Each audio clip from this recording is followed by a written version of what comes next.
40 people come, and I'd just like to thank Mike Goldman, Dusty, and Hiram for coming out again. And it was very impressive last night, the expertise this crew can bring to the town. And we're very lucky because we have a grant to do this economic development assistance. 8 other towns or 7 other towns in the area have this, but I think we're the only town that's going through this particular process. And the reason this is important is because we have seen businesses struggle throughout the state, throughout the region, and throughout the town. And certainly businesses are an important part of our social fabric. The town does have an Economic Development Commission, which we've had for a couple of years, and they have made some good strides, but every time we meet for about an hour, we could always meet for 3 hours. So this process gives us a chance to really dig deeper into what's going on in the town, what people's concerns are, and what are some of the opportunities that we have to move the town forward. Because as we, I think, all can agree, there needs the issues of having jobs in town, affordable housing, economic vitality are very complicated but need to be addressed. And so without taking any more time, thank you all for coming, and thank Mike and his crew for leading us through this process. Again, we will have another wrap-up session. This is not just a weekend exercise. It's going to be an ongoing process. We're meeting again on Tuesday night, here again, to hear some of their thoughts, reflections on what they've gathered over the last 2 days, and then we will be presenting these findings to the Planning and Zoning Commission again in a meeting in a month or so. And also, one of the things that was stressed last night is not just to talk, but actually have some action steps that are achievable that the town can accomplish working together in the next couple of years. So anyway, take it away, Mike. Okay. Thanks, Gordon, and welcome everyone. Nice sunny Saturday morning out there. We're sorry we got started a little late, but the guys have been setting up. Well, Gordon's been making some introductory comments. My name is Mike Goldman. I'm principal with Goldman in New York.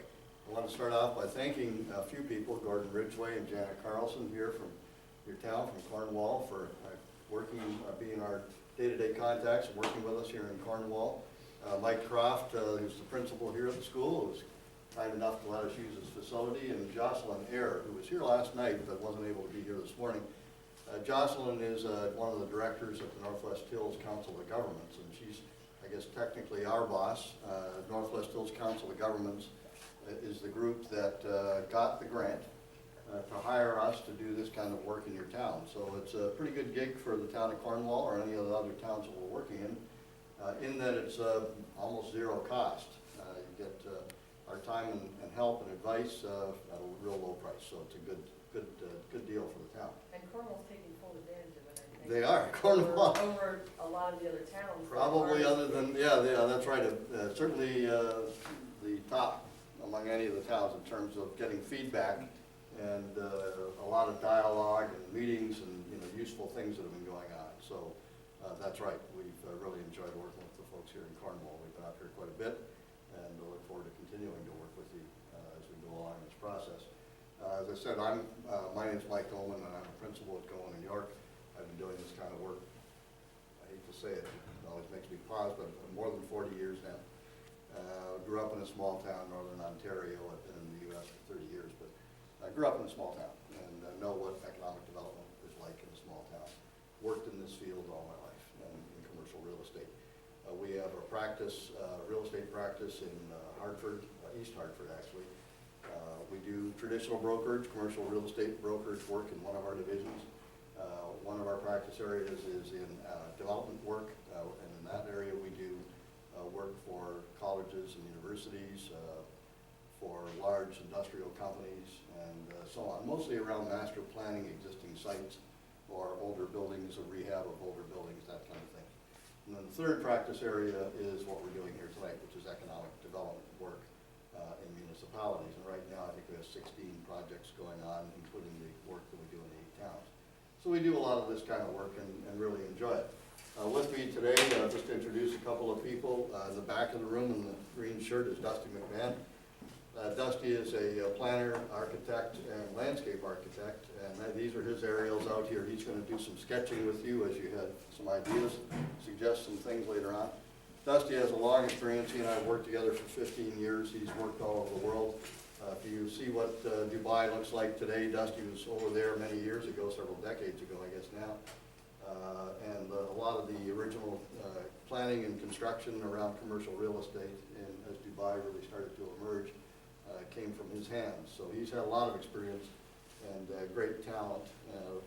Real been a great pleasure to work with him for the last 15 years. Hiram Peck is behind me here. Hiram Peck is a nationally known town planner from Connecticut. He's been town planner for a number of towns around Connecticut. Currently is working with Avon. He works with us on a consultative basis, on a regular basis, and helps out with situations like this. One of Hiram's specialties is in exactly this kind of thing, sort of visioning, if you will, helping towns envision what they might become from an economic development and or planning standpoint. So Hiram's going to help sort of lead the discussion, and in a few minutes we're going to walk through some slides to sort of set the stage, and I'm going to let Hiram take a lot of that to kind of walk you through the process to set the stage for this work. And then we've got a young guy here, who, pardon me, one of our consultants, Valery Ivanov, who recent Trinity College graduate, and worked with us while he was at Trinity as an intern, and then we decided we liked him, so he's now full-time with us, and he's been helping us out. He does a lot of the market research work for you. He probably knows your market better than any of us do because he's done a lot of the basic research. And he's the guy you would call, for example, if you had questions about the trade area or the market where you needed something run from a data standpoint. Valery's your guy. So let's talk a little bit about the process here. The goal is really to get your thoughts on the kinds of things that will move the markers ahead from an economic development standpoint in your community. And we realize there are several villages, and there is the community overall. And it's our goal to kind of put our arms around all of that as a sort of a global, if you will, or community-wide effort, but also to focus on specific things or things which are specific to West Cornwall or Cornwall Bridge or Cornwall. So we're going to kind of cover the entire landscape as we go along. So it's the things which will move the community ahead. And we've been working up here for the last year or so, and we've put on sort of these large easel pad papers some of the things that people have mentioned to us that they think are really important. So we have, back in that back corner, business assistance, working with the existing businesses. We have in the middle, parking. We have over on this side, septic. Over on the far end, what's going on with the lumber yard site. Attracting new business. Back in the corner, the Trinity Conference Center property, and then over here, home-based agribusiness and telecommuting. Those are kind of some of the things that people have really consistently mentioned to us in the work we've done up here about that question. You know, what is it going to take to move things ahead? And people have said these are things which are important to us that we believe should be priorities. So we put those up really as a way just to kind of get the conversation today going, get it moving. What we'd like you to do while we're talking is get you thinking about other things that should be up on one of these pads. And there's a reason for us putting them up on these pads. What we're going to get you to do, we're going to spend about 40 minutes or so talking and thinking things through a little bit, but then we're going to break, and we're going to get everybody up. We're going to ask you to pick up a marker and walk around to these pads and mark down what you think are the numbers sort of 1 to 5 in terms of priority. So if you think septic services is a priority, we want you to put a number 1 on that. If you think that's your top priority, we want you to put a number 1 on that. If you say, well, gee, you know, the parking is number 2, so put a number 2 on that. But please vote for all of them, and just rank them 1 till 10. If we have 10 or 12 of them, just keep going, 1 to 10, 1 to 12, whatever it is. We're going to keep track of all that, and it's really a way of getting or allowing us to sort of bring some focus to this process. You know, one of the things we see communities do is they'll say to us, you know, we've got 10 or 12 things we'd like to do, and they're all top priority. Well, whenever we hear that, we sort of cringe because we think, you know, that's not focus. And it's likely that not much will get done, or it's going to take forever to get anything done. So what we try to get communities to do is say, okay, we get those things are important, and maybe we'll get to all of them at some point, but let's just pick a few maximum 4 or 5, things that we think can get done in a reasonable time frame, and really focus on that. Of course, what we're looking for in large part is some quick successes, quick and early successes. Quick early successes build momentum, and that's what we want to get to. Some of these things are really important. Septic system, we've heard a lot about septic services, but will that get done this year? Probably not. That's going to be a little bit longer time horizon, but it may still be your top priority, and that's okay, but it's going to take a little bit longer. What we'd like to get is a combination of all those things, some quick and early successes we can do, blended with some things that we should be working on, but we understand realistically it might take a little longer. So we're going through this process of identifying these things that will move the markers ahead and then kind of prioritize it, if you will. The second part of our process, and we won't get into it today, this is what we're going to do Tuesday, is sort of talk more specifically about if it is parking, for example, that's a priority, how are we going to know when we've been successful dealing with that? Is that 3 new parking spaces in West Cornwall? Is it 30? We need a way of measuring whether we've achieved some level of success. So how will we know? The best way to put that question is, how will we know when we've been successful in achieving something in that area of priority? So that's sort of a goals and objectives setting, if you will, that we want to go through. And the last thing we're going to do is start talking about specific tasks. And that's going to be, we're going to spend a lot of time on that on Tuesday. So back to parking as my example. If our goal and objective, or our objective is 30 new spaces and it's in West Cornwall, then what are the things that we need to do? The practical things that we need to do. We need to identify the resources we need to identify the approvals we need to identify the steps that we're going to take to kind of move the markers ahead. It's very, very important that the process leads to an implementable list of tasks, things that we can get done. That's how things get done. And that's what we want to bring out of the process by Tuesday night. Now, this is an ongoing thing, as Gordon mentioned. We're not going to say goodnight Tuesday night and you'll never see us again. We'll be back in a month or whatever it is to talk further about it. We'll be back quarterly at least to help you think through how you're doing from a standpoint of meeting those tasks, meeting those objectives, and we want to keep this going. Again, I want to emphasize that this isn't an exercise that's going to be theoretical. This is an exercise that's intended to help you come away with a very implementable plan of action. So that's our goal. We're going to work just on identifying the priorities and kind of ranking them today. Tuesday we'll work on setting down some ideas of what the actual measurement's going to be for success, and deriving or developing a task list to start moving us down that road.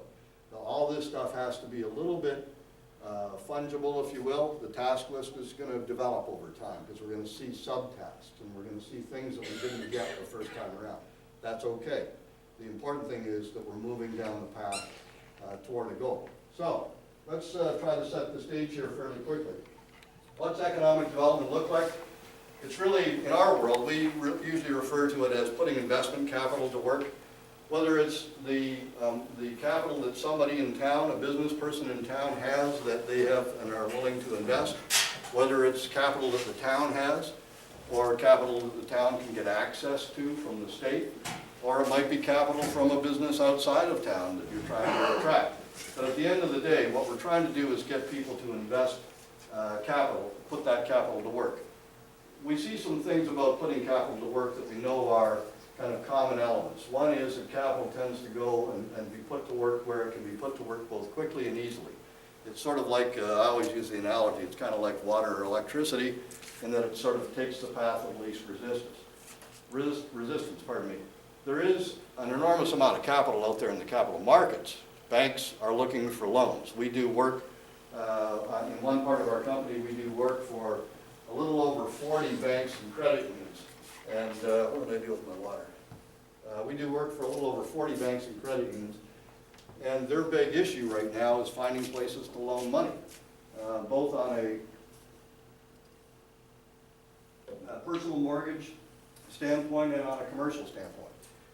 Interestingly enough, the big issue going on in banking right now that we hear about is that they're getting a lot of money in for deposits, but they're having trouble finding loans because there's a slowdown in economic activity. So there's a lot of capital out there, but in order to get it, you've got to put together a program that will meet the underwriting requirements. But if you can meet the underwriting requirements, and then you can put it to work both quickly and easily, you can capture some of that capital. So that is important for existing businesses and for new businesses particularly. It's also got to cover acceptable risks and returns. And that's one of the issues we struggle with a little bit here in Connecticut. You know, there are markets out there like Texas and so on that have very high, by comparison, very high population growth rates. We actually here in Connecticut have seen sort of a flattening out of population. And I know that here in this community, as we've seen in many other communities, there's actually a decline in things like school enrollment. So we face those metric measurements when we start talking about attracting that capital. Is there enough growth? Is there enough economic activity in Connecticut? If I'm a lender and I'm a community bank, is there enough economic activity in Cornwall for me to feel comfortable that I can loan that money and have a reasonable expectation of being repaid? So it's got to have risks and returns in balance. Typically, investment capital does involve at some point some sort of investment in real estate. I'm expanding a plant, a manufacturing plant, I'm going to add on to my business, I'm going to open a new restaurant, whatever it is. It engages somehow in real estate. So those are three of the criteria that we see. It's got to be able to be quickly and easily invested, acceptable risk and returns, and that's in balance, and then the last one being that involves real estate. Quickly and easily is the one we're going to focus on a little bit here because that's where the town can really play an important role. And that, the way quickly and easily plays out in the town and the town's role in this process is through the regulatory environment. And we're not going to spend a lot of time on this. Hiram will talk a little bit about it in a minute. But we have sort of this little mantra that we use with towns, and we say that if you're looking at your regulatory environment, make sure that it does three things. That it's swift, it's simple, and it's certain. And we'll talk just briefly on these topics, on these items. Swift tends to play out as, can I get my approvals that I need in order to put my investment capital to work? Can I get my approvals reasonably swiftly, reasonably quickly? And there's ways that we've seen towns speed up that process. Some towns still are kind of mired in a process where it might take 2 years for a business person to get their approval. We think that's a bad idea. We think that'll chase away investment capital to markets which allow that investment capital to be put to work more quickly. So what can your town do to speed things up? We've seen towns enact a concurrent review process instead of a sequential review process. And that can shorten up the time frame substantially. We've seen towns agree to hold special meetings and sometimes joint meetings of their commissions to move an application along very quickly. A lot of business expansion might be timed to being open for the tourist season, for example. So if someone comes in November with an application and they want to be under construction by the 1st of March so they can be open for the next tourist season, that means the town has got 90 days or so to get it through the regulatory process. A lot of towns just aren't able to do that. The regulatory process is going to take 9 months or it's going to take a year. That's a problem because that pushes that investment cycle off to the next tourist season, which is not good. So we encourage towns to look at the regulatory environment from a speed standpoint. We also look at this question of, is it a simple process? And that tends to play out in most towns as a minimization of the number of boards and commissions. So we see in some towns that there's 8 or 9 boards and commissions, and then we see a town with 3. The town with 3 invariably is going to move that along faster, and again, back to investment capital, that investment capital can be put to work quickly and more easily in that town that only has 3. And lastly is certain. Certain tends to talk about this issue of discretionary language. And discretionary language has crept into a lot of zoning regs over the years. Discretionary language tends to sound like a phrase that says the commissioners should consider the impact of the use on the character of the community. Or it'll say the commissioners should consider the need for the use in the community. And the problem with that kind of language in a regulatory environment is if somebody comes in and is asking for a permit, what they're expecting to have to do is meet a set of standards, meet a set of requirements. And if they meet a set of requirements, they get their permit. That kind of language says you could meet all your requirements, but we still might not give you the permit. On the last night, we might sit there and say, well, I don't know, do we really need this use? Or is it consistent with the character of the community? That sort of discretionary language is what investors look for in zoning regulations, and if they see it, they pull back from it. So you'll see good ideas pass your town over, because they'll see that kind of discretionary language in your zoning regs, and they'll say, look, we can't spend 8 months, or 3 months, or 6 months going through the process of meeting all the permit requirements, only to be told on the last night that a judgment call is made about whether or not it's consistent with the character of the community, and we lose. Now we spend $100,000 with engineers, a lot of time and effort, distracted from running our day-to-day business while we pursue this expansion idea, only to be told we're not going to get it, even though we met every requirement. So that discretionary language is really it's like a huge pothole in the road of approvals, and we don't like to see it. So swift, simple, and certain is the mantra. I'm going to turn it over to Hiram now. He's going to talk a little bit about risks and rewards. Great. Good morning, everybody. Aye. I'd just like to ask, and most people here are local business owners? Yeah? Okay. Any commissioners that are here? Okay. What's a commissioner? Well, you. Oh, me, okay. My first cup of coffee, yes. Okay. All right, great. Well, it's good. Those of you that are business owners and everybody, I'm sure, you might just talk about what's the risk and what's the reward. It's not always a financial risk necessarily, but sometimes people aren't interested in putting out the effort to do things. And that's an important thing in a community like this, where so many of the people have to work together to make things happen. Whether you're on a board or a commission, or whether you're attached to a business organization, whether it happens to be a chamber of commerce, whether it's a local one or a regional one, or whether it's just simply networking that you get together on a weekly or monthly basis and talk with other business people about that. It's building those networks and making sure that they actually function. The reward, of course, as Mike has said, and a lot of these things, I'll just sort of emphasize some of the things that Mike brought up. What's the reward? The reward for the community is ongoing economic development in scale, in keeping with the scale of the community. No one here is proposing, as was brought up last night, no one's proposing a casino, no one's proposing building another huge hospital or a large metropolitan complex or huge developments of any type. But we're talking about the reward being development which is in character and in keeping with the community. Now, I know that character word sometimes tends to taint the discussion, but what you really have to do is figure out the types of things that the community wants to see and then implement and get that language in the regulations. In addition to the regulations that you have on the books, the planning and zoning regulations, the community has already done a lot of things. In 2010, the Plan of Conservation and Development, which some of you may be familiar with, we talked about 4 different areas: community resources, housing, economic development, natural resources, and the trick of the Plan of Conservation and Development, which is the overall guidance plan, sort of the template for the community for 10 years. It's done every 10 years by state statute, or at least it's reviewed every 10 years. It may change or may not change, but at least it's reviewed during that time. And in this case, in 2010, the community took the opportunity to look at those 4 different areas of the community and try to fit those things together. The keys in the Plan of Conservation and Development, just like the key in the regulations, is to make sure that they actually do fit together. So that when we talk about economic development, we're not talking about things that will support the environmental issues that we're interested in, making sure that they fit together. Natural resources and conservation, extremely important in this community, there's no question about that. The significant portion of the community relies on natural resources, not only for the things and the reasons that you all live here, but to bring other people into the community to enjoy those, whether it's hiking or whether it's canoeing or fishing or kayaking or whatever it happens to be. 2010, also there was a Village Center Vitality Program. The Council of Governments had a lot to do with putting that together, and that talked about current conditions, different strategies for creating and maintaining vitality in the community. I also talked about housing strategies. There are 2 real important things that we'll talk about in a minute. One of them, obviously, is housing.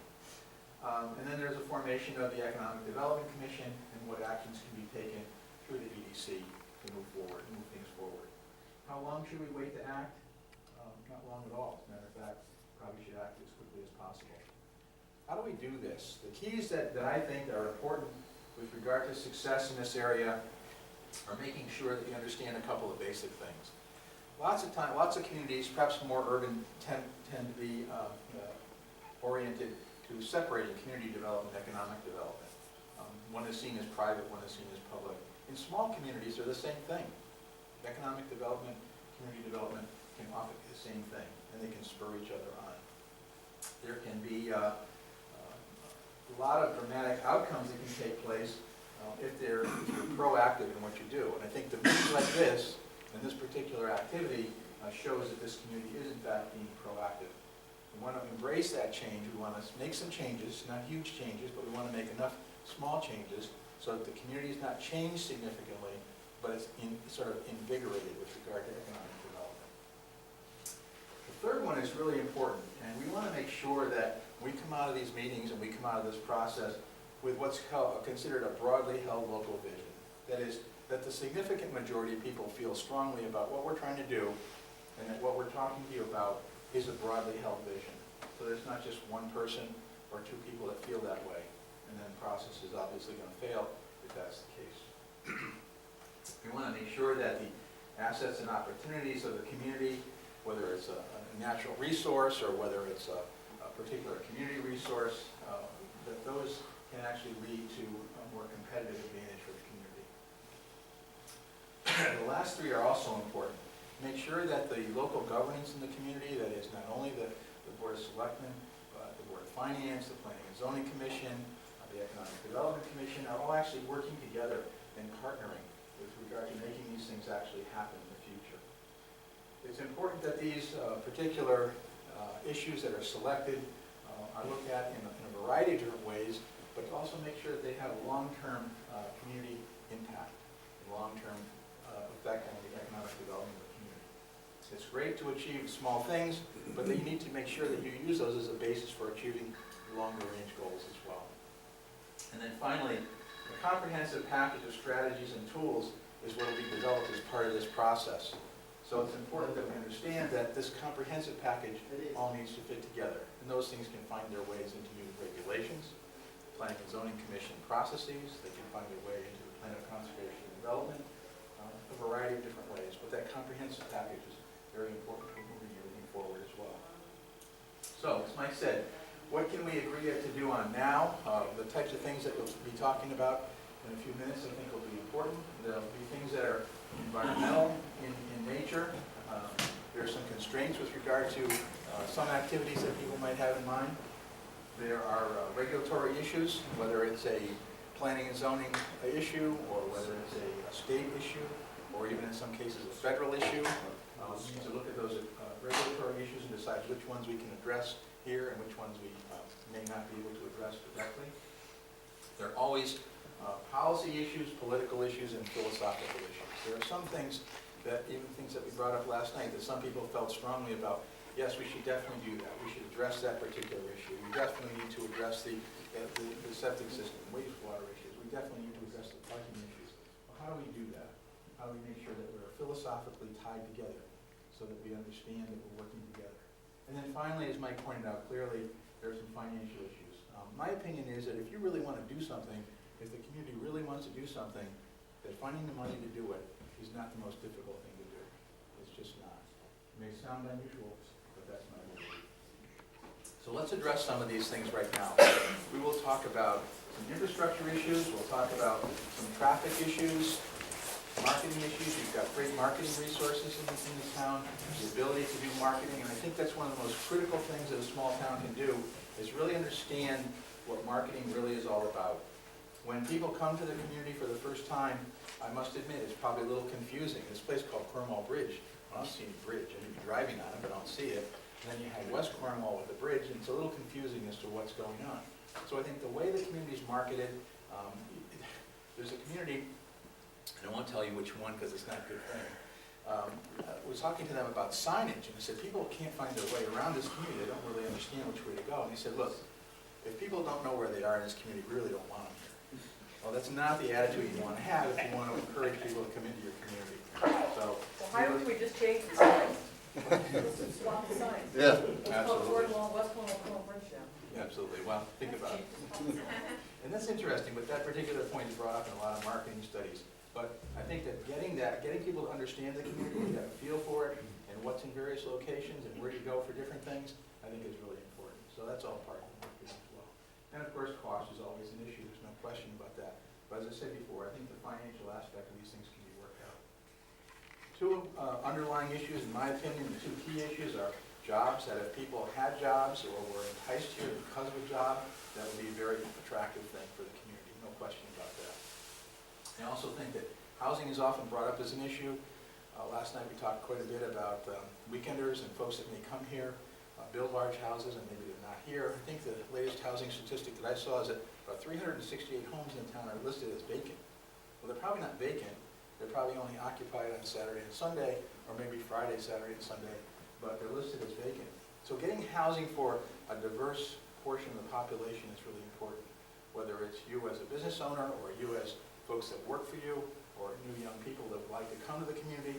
Having that housing available for them, I think, is really important for the community as well. Where are the opportunities located? Making sure that the tourism industry, which is so important here, is satisfied and is well responded to with regard to not only the community's responsiveness to it, but for them to go out and tell somebody else, hey, I had this really great weekend.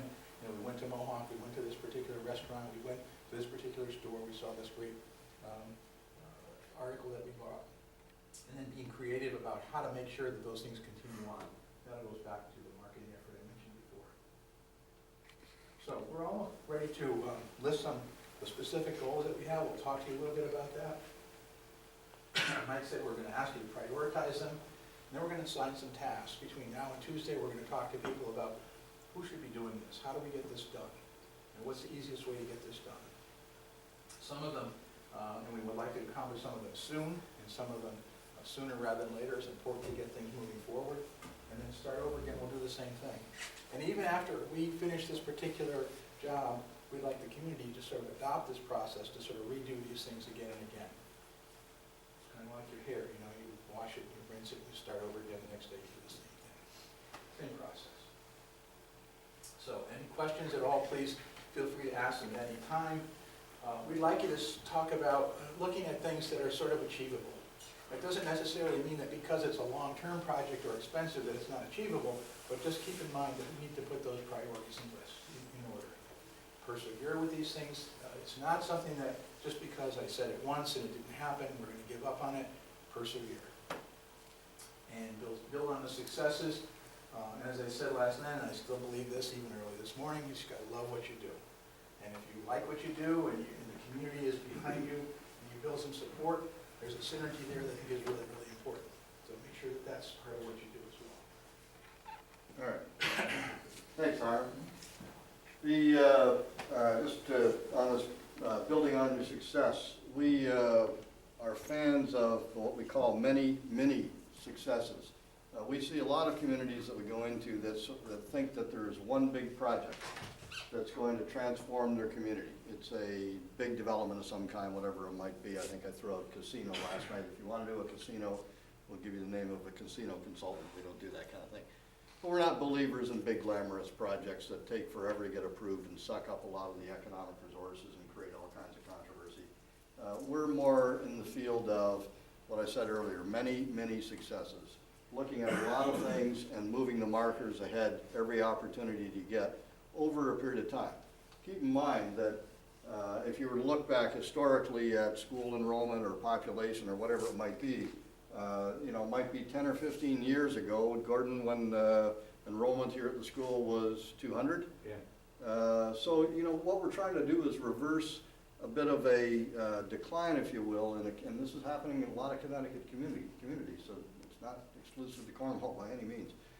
But what we're trying to is reverse this long, slow downward trajectory and make it an upward trajectory that's going to take some time to cover. So we'd love to be able to come into a community and say, if you do the following things in 2 years, you'll have a great new, wonderfully economically vital community. But that's not how it works. So we're looking for these building on successes, achievable goals. The next slide we have here is sort of identifying the things that we need to put down on our list, the resources we're going to require, what's going to get in our way, the obstacles, how long is it going to take us, and then periodic reality checks on how we're doing. And again, I think we have to be kind of a little gentle with ourselves in saying, let's keep our expectations reasonable, let's keep our expectations achievable, but let's keep at it. Hiram's point of persevering. Because if we keep at it and we keep focused on it, and we keep documenting our goals and objectives and setting some tasks, we'll keep moving the markers forward. So what we're going to do now is we're going to take a few minutes. We'd like you to give us some suggestions. Hiram and Dusty are going to grab the markers. We'd like you to just kind of suggest things that should be added to our list of these, septic, parking, and so on. Things that you think should be on the list for consideration as an important priority going forward. We typically, when we do this, we end up with a total of 10 or 12, and then we're going to kind of boil it down from there. So in the next few minutes, just call out, what you think is important, and we'll add those to these sheets. And then to repeat what I said earlier, we're going to get you up and have you walk around with a marker and start voting. I think septic is number 1. I think parking is number 2. I think affordable housing is number 3. We want to try to build some consensus so that we can get down to this manageable number of things that we want to focus on in the immediate future. Now, while we're doing that, Dusty has aerial photographs of the 3 village areas, and he's got some trace paper over top of them. And Dusty's going to be at, once we're done with this listing, Dusty's going to be at these aerials.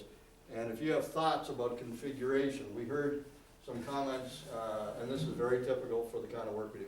We heard some comments, well, it'd be great if we could change this or add parking here or whatever it is. That's what this is here for. So we want to get your input on that as well. So let's take about 10 minutes or so.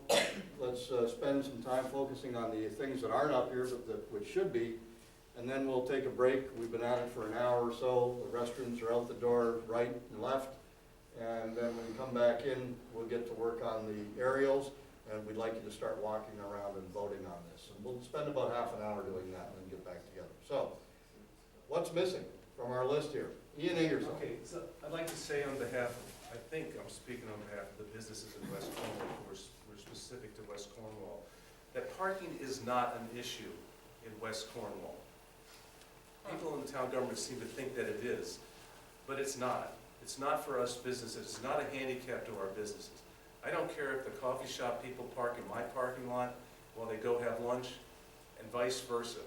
We host 100 cars in October, and they park all the way down Lower River Road, and it's not a problem. So I'm in favor of taking that parking and scratching it out, and instead writing, because it's not a problem. I would put in there cell service. Let people vote for that. What was the last one? Cell service. Cell service. That's a good one. Well, let's put That's cell a service need on. that we have. But I tell you what, we don't want to take things off the list. We want, if they come off the list, it's because they don't get any votes. The only reason I Yeah. mentioned is, do you But I think think- parking's a problem? Well, parking, it's not a problem, it's just, we have people coming up from the suburbs. There's vast areas where they could park, but they are so conditioned to seeing the lines, to seeing direction as to how they should park. Sometimes people take up 4 spaces because they park perpendicular to a building, because they don't know, or they don't park at all because they don't know that they can park there. It looks residential, and they are confused. I've heard it all, and But in so, October, they park everywhere. I know, because one starts, and so people start feeling comfortable, but when it's not October and there's not a critical mass that leads people on, it just doesn't happen. They also park in the road. So All right, there's so been I a think- time where the road's been blocked. We're gonna leave parking up there, and we'll add some comments I to think delineation. parking And let's see if we get any votes. If we don't get any votes, it comes off the list, so. The other possibility is if parking is not a problem in West Cornwall, that's an indication of an inadequacy of traffic. So Yeah. once you, do you follow what I'm saying? Oh, yeah. No cars, no parking. They have a parking problem. Lots The- of communities today wish they had a traffic problem of some sort. If I can just interject real quick, 1 second please. The great thing about this kind of conversation and what this kind of meeting is about is exactly what just happened right there. So if parking has been thrown out by a town official or a commissioner or something saying we have a challenge, it might be through these conversations that we finesse the semantics of, okay, is it really parking or is it wayfinding? Because what you described is exactly what happened to me the first time I came to town. And my concern was, okay, I can't put my car someplace I shouldn't. So maybe it's about wayfinding. It's about signage and saying, general parking area over here, you put your car anywhere you can fit it, great. Or, as you have had to do at your place, no parking here or on the side of the road, and that gets into the traffic issues. And we had issues last night probably about the Cornwall Bridge, the actual covered bridge, people crossing. And so how do we help? So it may go up as parking, but it may nuance into something else, but that's exactly what this conversation is about. So that, to Mike's point, that's why we don't take things off. We just finesse them and really figure out where they fall. You had something here you wanted to suggest? I just wanted to make a comment that in the last 10 or so years, the signage on roads where there are curves has become so ugly with 15 signs to tell you that there's a curve in the road. And I would hate to see Cornwall, because of parking issues, become the signage heaven or haven for everybody who wants to make a sign. Because it really destroys everything. So too much signage. Oh my God. Well, and further to that point, sometimes we go in, too much signage is even more confusing about traffic. How do we simplify, consolidate for, Well, I realize streamline? that probably those signs about the curves are Yeah. state, and we can't do anything about it, but I'd like to. But some signs going up saying, yes, park here, please, is okay. So should, just Just not 20 of them. coming back to a comment someone made, should wayfinding go up here as one of the issues? I like wayfinding, what is it? Wayfinding is, adequate signage, for example, on Route 7, that says, here's what's, if you get off Route 7 and come into the town, here's what you're gonna find. Yeah, I like that. that's good. Okay. There are also parts of it too that you can do, and to your point, without signage, just making things more intuitive. Yeah. So someone coming through or passing through feels the right flow or the right direction and a little more guidance. And it could be just really lines on the pavement. Yeah. I mean, Yeah. nothing really that big, it's just really. Simple stuff. People see that and. We'll add delineation to that Yeah, one, and that's- before you start voting, so we'll get some votes on that, or we'll see if we get some votes on that. What does Okay. that one down there say? I can't read it. That's business assistance, and that has Economic Development Commission, Goldman, New York, which is us, the Community Economic Development Fund, SCORE, which is the SBA's program for senior executives that help out small businesses, or give them consulting and guidance for free, basically. But basically, generally, business assistance for local businesses. Okay? Is affordable housing up No? Well, then- Should it go up? for families? Okay. Yeah. What else? Yeah, one initiative we have in the hopper right now is the land owned by CLMP south of the West Cornwall Library. There's 3 acres that CLMP has owned for years down there, and there is an old, used to be where the state garage was, highway department. There's a rundown parking lot there, and HVA has a grant to upgrade that parking space, put in a toilet, which has been an issue for people who brought up to in West Cornwall as public toilets. And also, I think, most importantly, to formalize or have a good public boat access, kayak access, and to have some sort of kiosk to highlight the river and all that stuff there. So, again, that would be, I think they're talking about 10 more parking spots, which are probably there now, but they're all beat up. But it would make, in West Cornwall, an area that would welcome people there and give them clear public access to put their stuff. And again, there's already money in the pipeline to do that. HV has the money to construct that, but they want the town to take over the maintenance of that area if that happens. Broadening that out, CLMP may be willing to sell to the town that whole 3-acre piece, which would include the green area between just south of the West Cornwall Library. And also the West Cornwall Library is beginning to revitalize itself. So it seems like that whole area has potential to bring people into town, into West Cornwall, on something besides just a peak basis, but to have sort of more of a part of the thing too. It's like Mohawk is very busy, but it's busy only in part of the year. So trying to spread out visitation and sustain public access to the river, I think the river is probably the biggest resource the town has, especially in West Cornwall, and sustaining public access to that is a big issue, because in some places, north of West Cornwall, fishing access has been contested. So having public access for fishermen and boaters, I think, is a key thing. So we've got CLNP, what does it say? Yeah, Eversource, property, parking, restrooms. Fishing, All right. fishing and boat access, So, right in the village, so they'd have to come to the village in order to do it, they wouldn't be 3 miles north. so that's the one you're gonna vote for, listening to what Gordon's narrative is, that's the one you're gonna vote for if you wanna vote for that as a priority, so. All right, what else? We got affordable housing? Yeah, good. Yes, sir. Kind of trying to bring all of this together, the hub areas, the park areas, the cell service, which should also be Wi-Fi, and the signage. Okay, you've got 3 hubs. You've got the Houstonic Meadows, and that parking area down there could be reconfigured, utilized, and that would be a good place to have all of your signage, all your information, your Wi-Fi, and your cell phone, so people have somewhere to stop and gather all their information and gather what and where they want to go. You've got Houstonic Meadows, you've got Mohawk has a park up there, another place they can park and have a small place, cell tower, and then that would be the other area in West Cornwall that really should be developed. You got 3 different places that, so you don't have to have signage all over. People are, you know, it's an age of technology. If we had that cell phone and Wi-Fi stuff there, you'd take care of your signage, you'd take care of your parking and your restrooms, and you'd be able to give people the information they needed to where they wanted to go from there. So how do we summarize that as an item to vote on? What do we wanna call that? Just, you mentioned 2 other sites, Mohawk Mountain Mohawk and... Mountain, Houstonic Meadows State Park, and the West Cornwall State Drive. All right, so Dusty's gonna add that one, and, again, we're looking to kind of get votes on this. Sorry, what was the third one? Mohawk, Houstonic, and... Mohawk, Houstonic, and the West Cornwall Oh, State West Cornwall, Drive. okay, gotcha. Self-service, is it self-service, is that what you mean? If those were the in the parking areas where you take care of the bathrooms, the signage, and your parking, you know, for a little bit, and then from there, So all those areas. they're almost like 3 visitor stations? Is Yeah, that what we're trying to- yes, visitor, that would be a visitor information stations. Okay, so And let's call from them there, visitor stations, Between the yeah. hiking and the roadways, having signage, I think Bianca said having lines on the road where people could walk and bike from those areas, they would be hubs that you could go out of All right, without putting, you know, a lot of things all over in all the different towns. so we're gonna call those visitor stations in 3 places, the 3 places that are listed, so that's the one. way And we do wanna those vote. all have river access? Is that part of what we're talking about?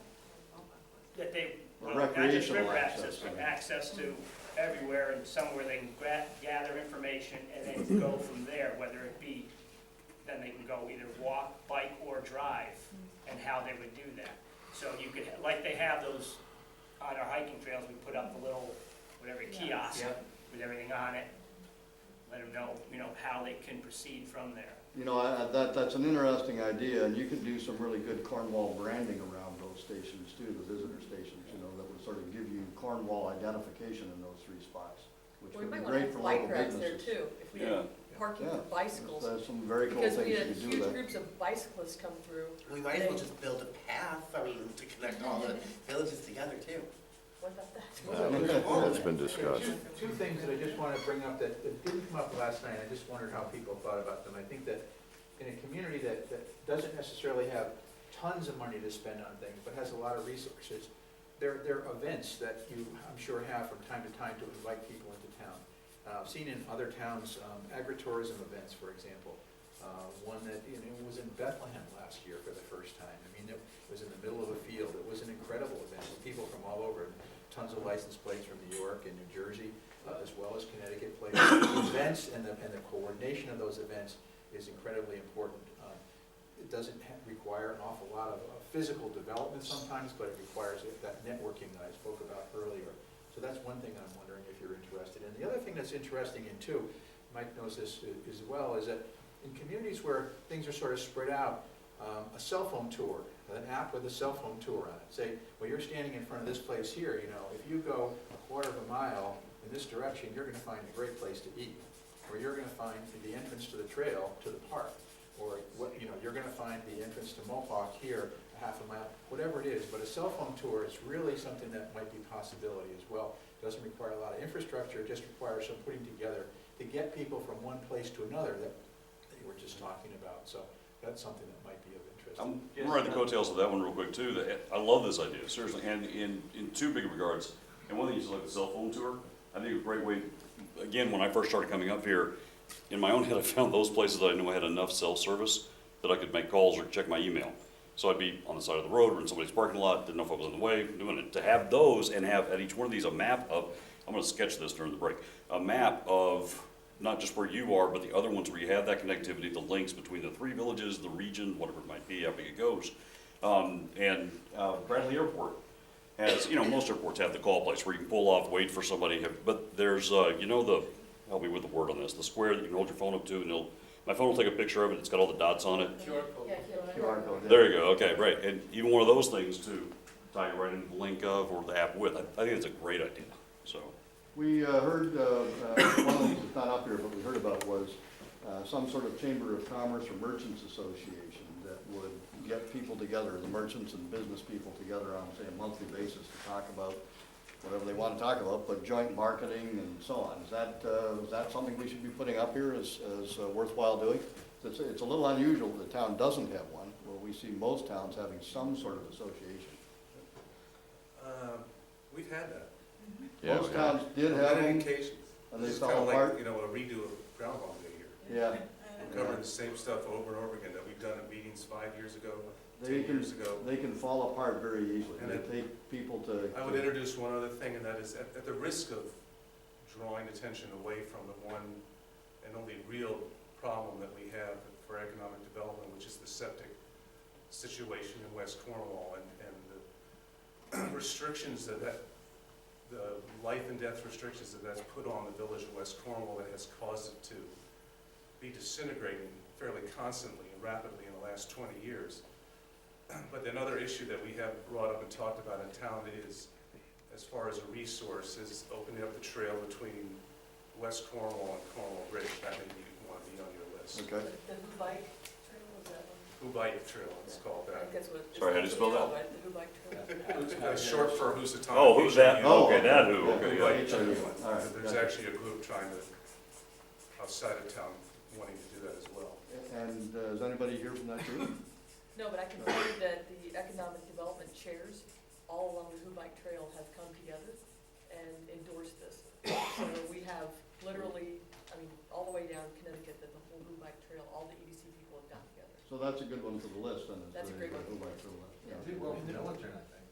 But I don't want to distract from the one true cause here, and that is Yeah, I us understand. building a septic system, because none of the signage, none of the traffic control, everything else that we've talked about now, 5 years ago, 10 years ago, 30 years ago, will have any effect, lasting effect on saving our town than creating this septic system. So- We don't have it, we're losing people, we lose businesses one after another. In 20 years, we won't have a town. We won't have a school, we'll have to ship our kids out of town to other school systems, because we won't even have what is the school population now? 70, 80? In that range? 91. 91? We built this school, how many years ago, for a population that at the time we were planning for 250 population? We're down to 91. There's a reason we're down to 91. It's because we don't have jobs, we don't have housing, and all of that could be made possible in West Cornwall if we had a septic system. Everything else is a distraction from that singular cause. Can I, I'm sorry, because I don't know as much as everybody here. No apologies. What's the problem with the septic system? Like, what is it? What's the problem? Okay, Sewer system. I just don't know. thanks for that question, that's good. As a business goes, an existing business goes out of business in West Cornwall, it's not allowed to be replaced with a new business because of the restrictions that are put on it by the. So let's say your shop goes out of business and you move or Well, something. my shop wouldn't be a problem, I have the only public sanitation facility in Oh, okay. Cornwall. Well, But somebody else Yeah, is. right. there's no Being the outhouse. centralized sewer system in the village of West Cornwall. Okay. And there's increasingly stringent sanitary requirements from the state of Connecticut. and Okay, so we the used to government. have The deck, right, Strawberry Fields. we used to have a deck, well, that's, But yeah, the nobody- deck doesn't have a septic system that would support a new restaurant. What used to be our grocery store, we're Right. not opened again to be a grocery store, what used to be No, our that's not true. laundry. Is that true? They Yes, it is no, true.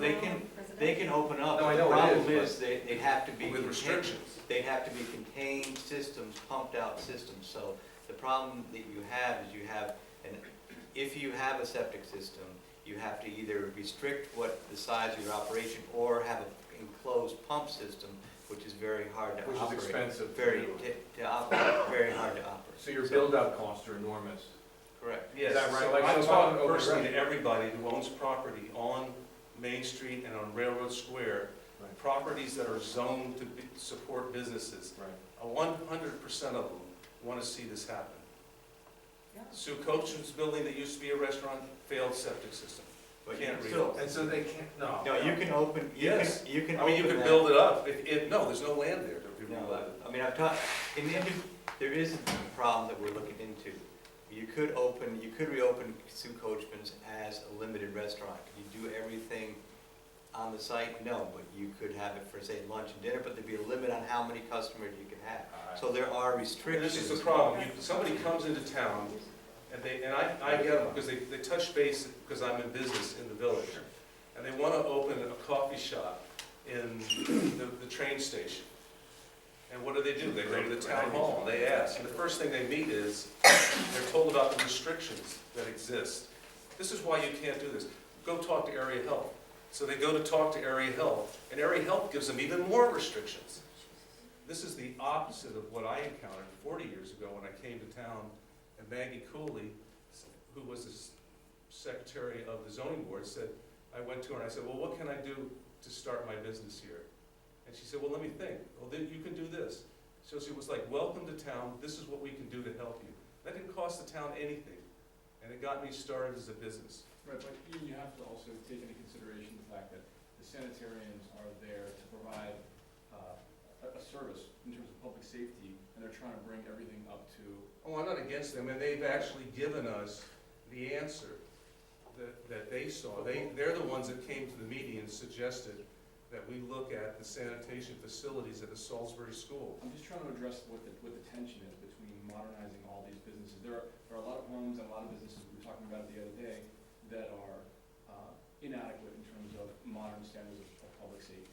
But they're there and they're existing and they're grandfathered in, and that's fine as long as you don't change anything. But as soon as someone buys or sells, then the requirement that the sanitarian steps in, as they should do, to require that it be brought up to modern standards of safety. When they can step in, but like the building that's catty corner across the street from me, that was sold very, very cheaply because it didn't have room to put a new septic system in, that one had been not necessary.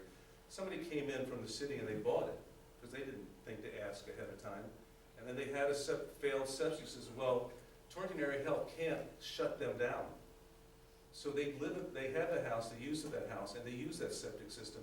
And like most of the other businesses or properties along the river, where's that nitrogen going from that septic system but right into our river? We're not even talking about, we haven't addressed the issue of how we're polluting the Housatonic. That may be part of this. That's a harder thing to sell. You can't wrap it up into economic development or anything else around town. But we're doing it, and we've been doing it. And we've been talking about this septic system for 30 years in this venue for 30 years. Can you help us take it forward? Yeah, I would just say this too, that the septic system and the study, the study that's gonna have to be done in order to move this thing forward is gonna take a little bit of time. I would also tell you too that the health district is in a little bit of a bind because the state health department doesn't allow what are called alternative septic systems. They just don't allow. There are plenty I'm of talking others. about something that they suggested to us that exists and has existed for 10 years, new technology. Yeah, That could support a community this size, Yeah. that they pointed out as this could be your answer. Yeah, that's The right. state told us, they gave us this list of what the checkpoints that we could go through to accomplish this. And we have a committee together, and we're trying to take it forward. And you're poo-pooing it because it might take more than a year to No, accomplish. I'm not poo-pooing it. No, All I'm no, saying not at is- all. No, Not at all. not at all. Not at all. I'm simply I saying just think this should be the highest priority. there are a series of ways to address this, and all I'm saying is that if something needs to be addressed really quickly, there are ways to do that as well as the long-term process as well. You're not gonna get any objection from us as a sewer system being a top priority. It's a longer term, high expense, as you know. So. It's not necessarily by expense, the system is Salisbury. Let me finish if you would. So I think it's important to put it on the list, but we have to combine that, I think, with the efforts on other fronts. And we're with you 100% on this, but I don't think it can be the only thing that we work on. So let me give you a couple things, the audience, a couple things as background. One is that when we work in communities like this, and we talk about the kinds of businesses that you can attract successfully to your community, you can add into your community. We end up talking about a couple of things: food and beverage, and arts and entertainment. If you talk about those two things as drivers of economic development in the community, food and beverage is going to run right up against what Ian's talking about. Whether or not you can come up with a food and beverage use that's restricted in such a way that it can work within whatever is there isn't really the question. The question from our standpoint is, if we go out there and start talking to somebody who's operating a restaurant in Salisbury, for example, and we say, why don't you open a location here? When they run up against a septic system, they're gonna say, look, I can't run a restaurant on a septic system. And if we say, well, you can run a limited version on a smaller version, they're still gonna say, that's not what we do. This is what we do, we have to be on a sewer. So Ian's absolutely right, in terms of, bringing in new investment in that critical food and beverage category particularly, the existing septic is gonna be an ongoing problem. The second thing I would tell you is that it's inevitable that the state and health department regulations around uses next to rivers are just gonna get tougher and tougher and tougher as time goes by. So the reality is the town's gotta deal with this at some point. You can't stay on a septic system forever. It's just a matter of time. You've gotta move down the road toward a sewer system. And our job is to help you, to support you as part of an overall effort. Anyway, I wanted to try to get you a break at 11. We're running about 10 after.